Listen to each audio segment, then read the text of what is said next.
All right, so I just thought I'd talk through the main power setup. So down here we've got 2 switch live feeds and 1 constant live. Constant live's not needed anymore. We'll just basically cut that, tape that back up. The 2 switch lives I've put into 1 pin, and that will go into basically the ignition input into the KV8, and that will basically wake up the KV8 and tell it to turn on its own relays to basically run itself. The 3 relays or 3 inputs on the KV8 are going to be controlled by individual relays. This is going to be taken straight off the starter motor. It's a very short run of wire, and obviously I make sure it's safe. You would normally, if it was a decent length of wire, you'd put a circuit breaker in here, but there's literally no need. So these main powers come up, they're full battery ampage, everything, and obviously then they're fused as they go through. So this other fuse down here is basically to protect the KV8 when it grounds. So this switch will come on, ignition on the input on the KV8 will go, oh, I need power, or need to wake up basically. That's going to then go on to the on relay output. So then it will basically switch these red ones here. Well, actually no, it's going to switch the other side. So it's going to switch this purple one, and this brown and orange, I think it is. But the other side of that is fed through this fuse, which is a 3 amp fuse, so we don't need any power going to it. Switch on the relays, and then I've got 2 10 amps which will feed the auxiliary inputs, and 7.5 for the main ECU. That wouldn't be enough if I was driving everything that the Emtron can drive, but currently that's going to be absolutely fine. So yeah, that little loom there is going to trace round into the ECU. So you've got your 3 inputs. Obviously I'll have to match these up. I probably will label these. So you've got, let's just call them auxiliaries, auxiliary 2s, and your main ECU. These 2 here basically are the switching relays. Now the reason one is separated is because one relay, does that need to be pushed in properly? I think it does. One of these relays is for the drive-by-wire, and the Emtron needs its own control over the drive-by-wire relay, so for safety purposes obviously. So you've got these 2 which will switch on, or in fact all 3 will switch on automatically, but these are controlled by the relay output. This one is controlled by the drive-by-wire relay output. So they'll all come on together, but this one is allowed to switch off if there's a drive-by-wire error. Hopefully that makes sense. So yeah, on the KV8 we've got ECU supply, auxiliary supply for 13 to 16, auxiliary supply for 9 to 12. I don't know if it's, yeah, so ignition switch is there, and then EFI relays there. So basically we're going to have, this is going to be the wake up, then it's going to tell the EFI relay to come on. That's then going to switch these 3 on. One of them is actually on an output from something else. Let me show you. So if we're in the Emtron software, you go to config. Obviously I'm still figuring out a lot of this myself. Drive-by-wire control, and if we go into drive-by-wire control, although I've got the drive-by-wires off, the function is on, and the drive-by-wire relay is on with no output.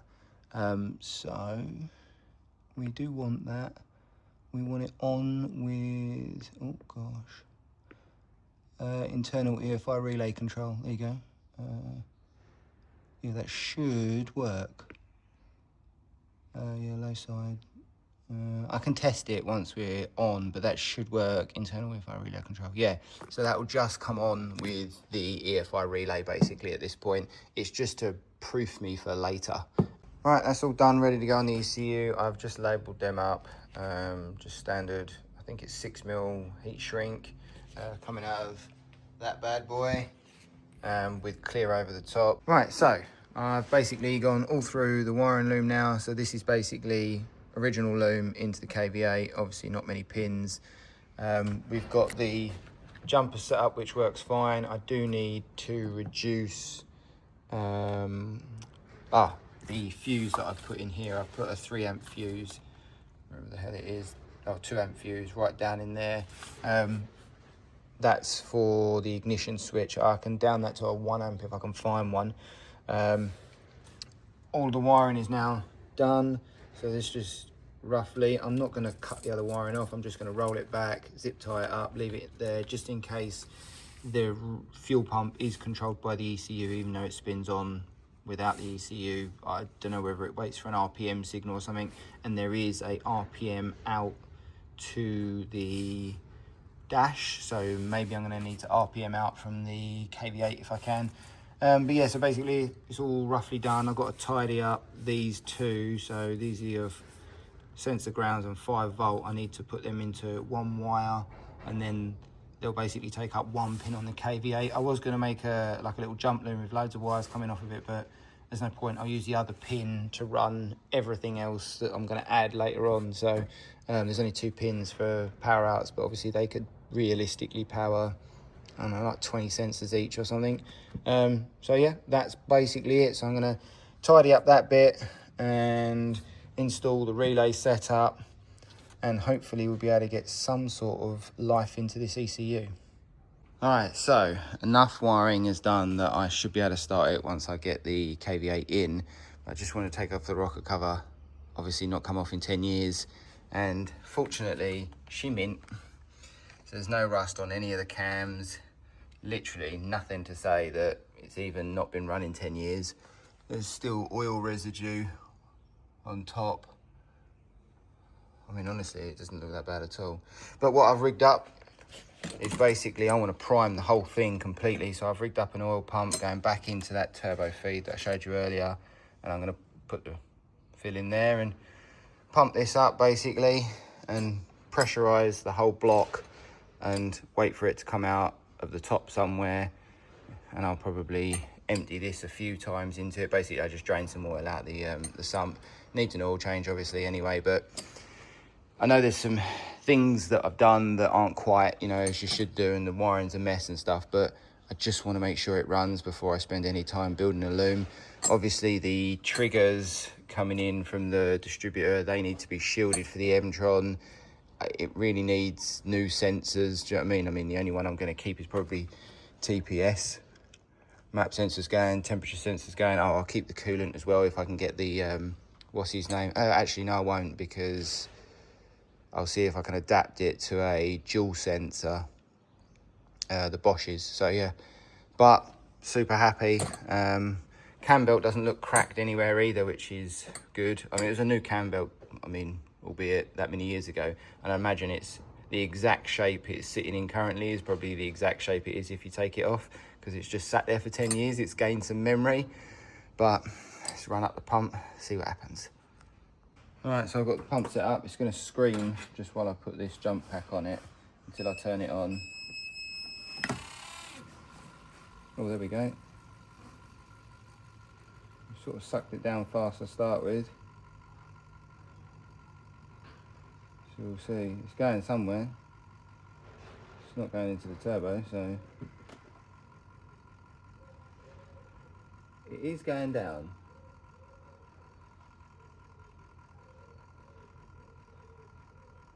Very, very slowly.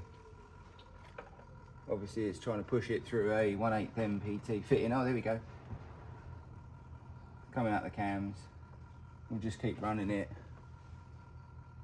There we go, I've got it coming out the backs. Oh yeah, it's coming out all the back. Oh, it's coming out everywhere.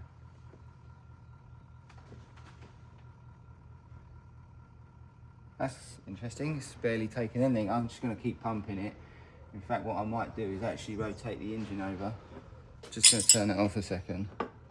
We're about halfway. Oh, that's putting some amps, that's warm. Let me just show you. Basically, you hopefully can see the drips hanging down.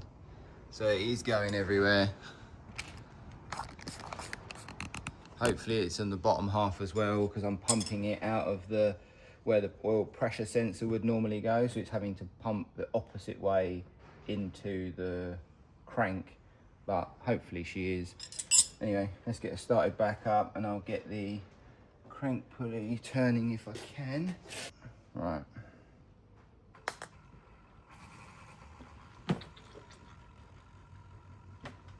Yeah, just going over again. Let's get under there.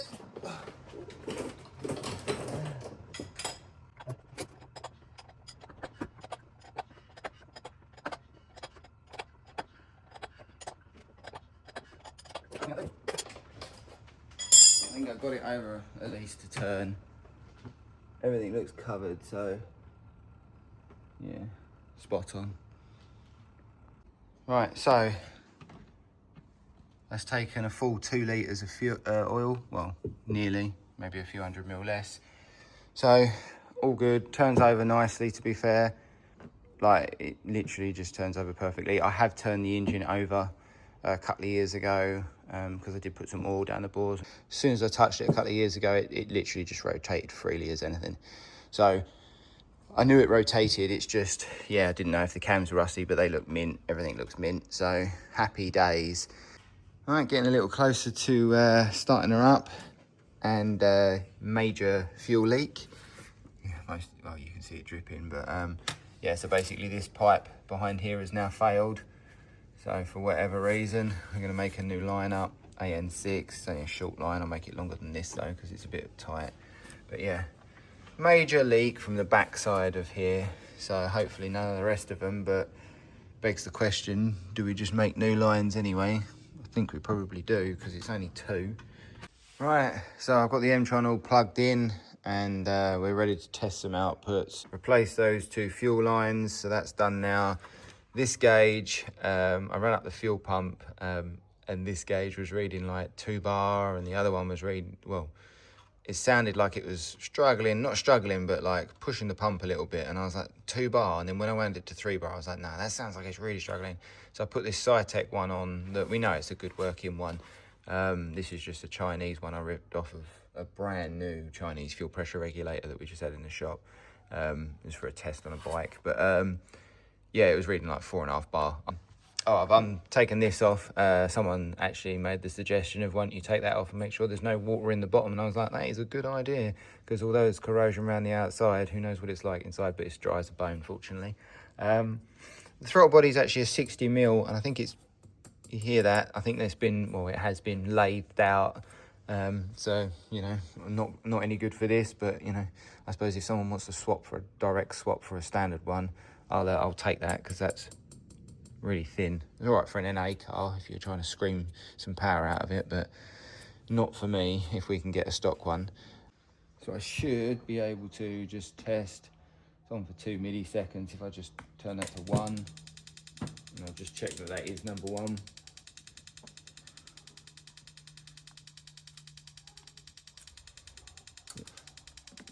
Yeah, that's number 1. Just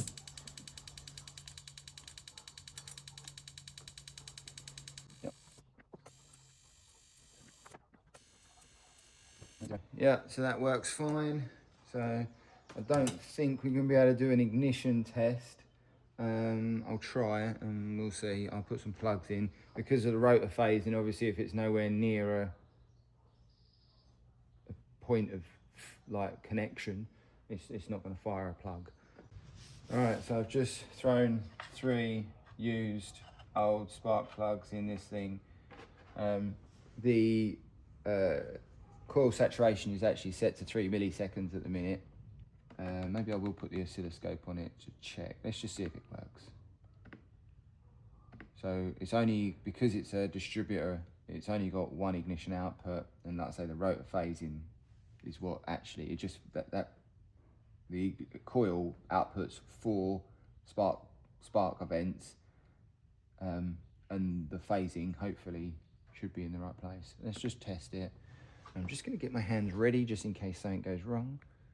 Oh no, there you go. Okay, yeah. I don't know if you can see that. Maybe you can see that. That one there's firing. So that worked out pretty well. Obviously must be near that rotor phasing point, or it's jumping across, but... Right, so I've just set up the amp clamp on the pico scope, and here is the Emtron. I've just got it below so you can see it. So if I turn this on to test, you can see the thing there. I'll have to stop that so we can have a look if I can find the mouse. Let's get back on the Emtron. Let's turn that off. So that is our current on our primary. So I don't need that. If I just bring that down, so you can see there where, let's say this is the primary side. So 5 amps. Now we should. What I'll do is I'll run this again, and you can see basically that that's charging all the way up the top. Obviously, I don't know much about this coil, if I'm honest. I've had to put the battery charger on it, so we're back up at 13 volts. But if we increase the milliseconds, at some point you'll see that it goes up and then it flatlines, and that means that the coil's fully saturated. So let's just get this running in the background again. And let's see. So go 4 milliseconds. No. So that's, and you can see how much higher that was, hopefully. Can you see? I don't know. Let's just go 5 milliseconds. Yeah, I mean, we're quite a bit higher now. So we were at 5, we're now at 8. So that's a decent amount of output, and the coil's still not saturated. Oh, there we go. Right, let me just stop that. Let's get back in there.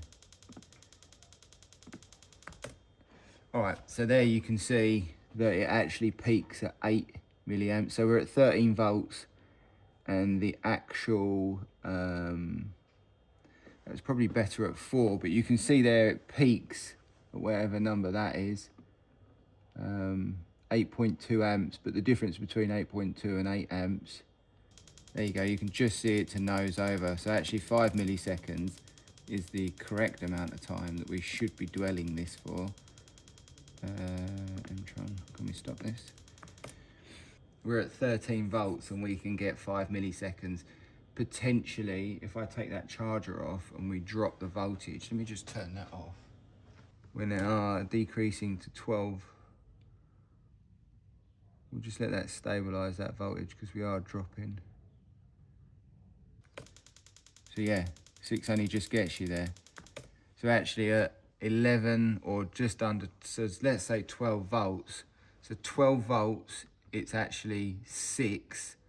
So I just asked chat to work out how much time I had to actually fire these coils off. And it's not looking fantastic. Obviously this is at 13 volts, not 14.5 or roughly around there, but still at 8,600 RPM, I've only got 3.48 milliseconds. So we've got a problem there. Change that to 5 milliseconds. And you can see the difference there. That is a clap. 6 milliseconds, not really any difference. 3 milliseconds, much worse. 1 millisecond. So you can see that at 6 milliseconds, that is a much more powerful spark because you're fully saturating the coil. So it is quite important. So maybe I will investigate this a little bit further. At the end of the day, I suppose if I move it over to coil packs, then that's not so much of an issue. Yeah, cool. Right, so after all of that, I've now put the pump back in, and I've just basically pumped less than probably half a litre through till it's really started to bind up on the motor. So then I know it's full of oil everywhere. I'm going to do my first cranking. So basically what I'm going to do is I'm going to log without ignition, without fuel, so they're both turned off, and I'm going to log and see if I can pick up the sensors, you know, make sure everything's working there. So I've just primed it with oil and we'll give it a crank. Get the logging started.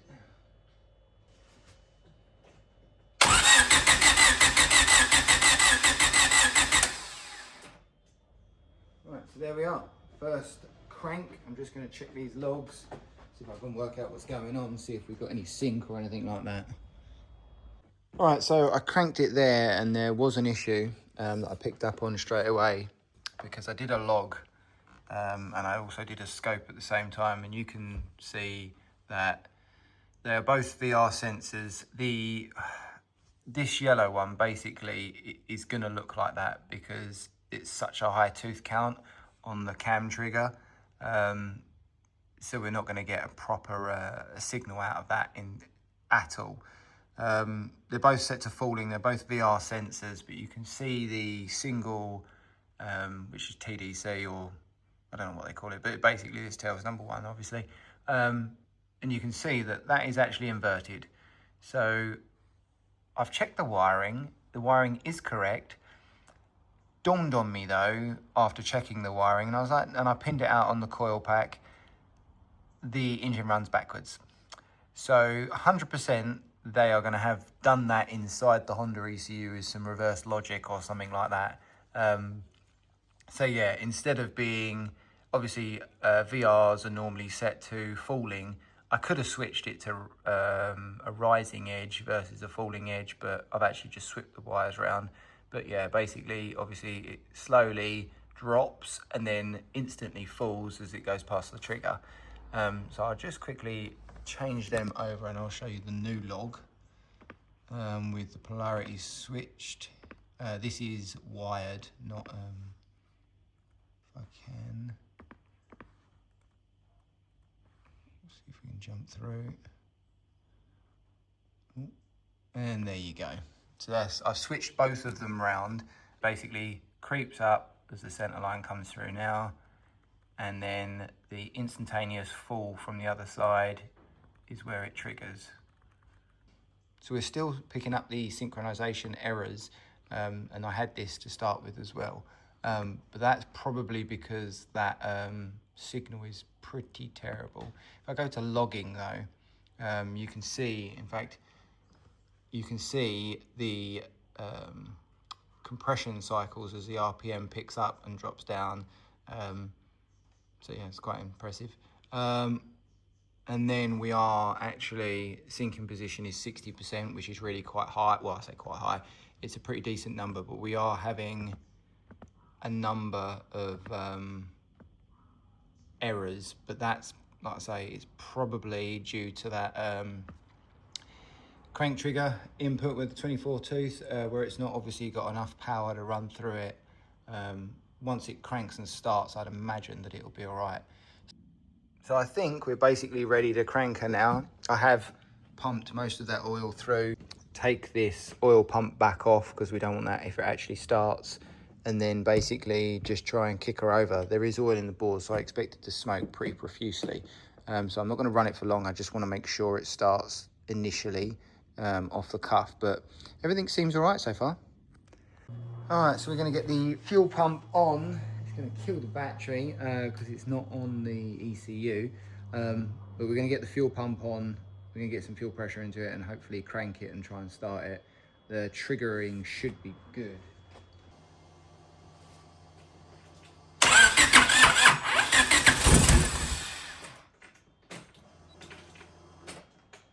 Turn that off and we will see the log, see what happened.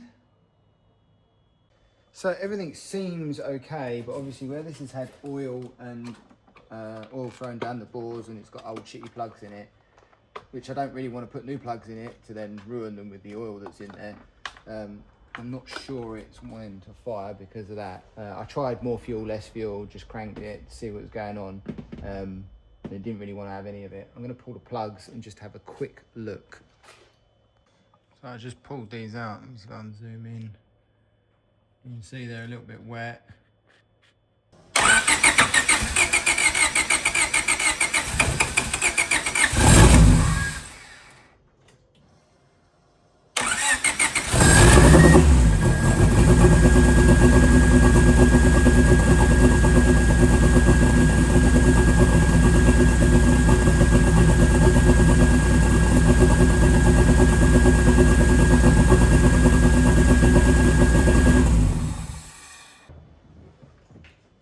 Well, there's quite a bit of smoke, and it's rich as fuck. Whew. Get hot, getting high on my own supply. But we need to go through the log. It looked all right. The oil pressure light went out, so that's good. But yeah, we have a cloud of smoke, and it stinks. It literally You can't really see it. There is an absolute cloud of smoke in here, but obviously oil in the bores, so she ain't never gonna run nice. But I think that was somewhat okay. There's nothing in underneath, so I don't want to run it for too long. Like I say, I want to make sure the log is saying everything is okay. So we'll just have a quick look at that. Right, we're going to need to do another crack at this because I'll show you the logging. The crank tooth errors, which is this one here, where my mouse is, that literally just climbs and climbs and climbs and climbs and climbs until I turn it off. So there's obviously something going on, but we are actually got all the cylinders running. You can see the RPMs of each cylinder. And everything seems to be right. This sync position percentage seems to be right as well, looking at their data. But yeah, we seem to have a few crank trigger issues. So I'm just going to basically start it up, try and run it a bit longer. I've got to use like 20% throttle to get the thing to idle. And I might try and pull some fuel out as well and see if that clears it up. But obviously, again, the oil's still in there, so as that clears out, things should clear up anyway. But yeah, so we'll give that a go and we'll see what happens.